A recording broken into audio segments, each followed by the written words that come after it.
Физическая подготовка военнослужащих является важной и неотъемлемой частью воинского обучения и воспитания будущих офицеров.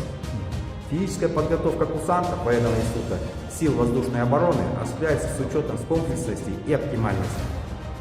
В военном институте занятия по физической подготовке направлены на совершенствование двигателей, навыков, способностей военнослужащих практически осваивать упражнения.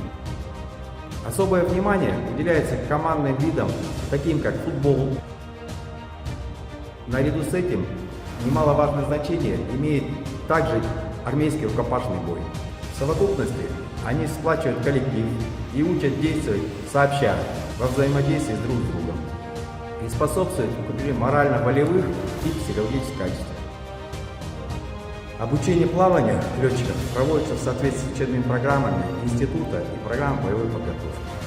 Его основу составляет формирование навыков в спортивном и военно-прикладном плавании в обмундировании, что в свою очередь, помимо развития физики данных и закаливания организма, готовит будущих летчиков правильно действовать при возникновении нештатных ситуаций, при попадании в водную среду.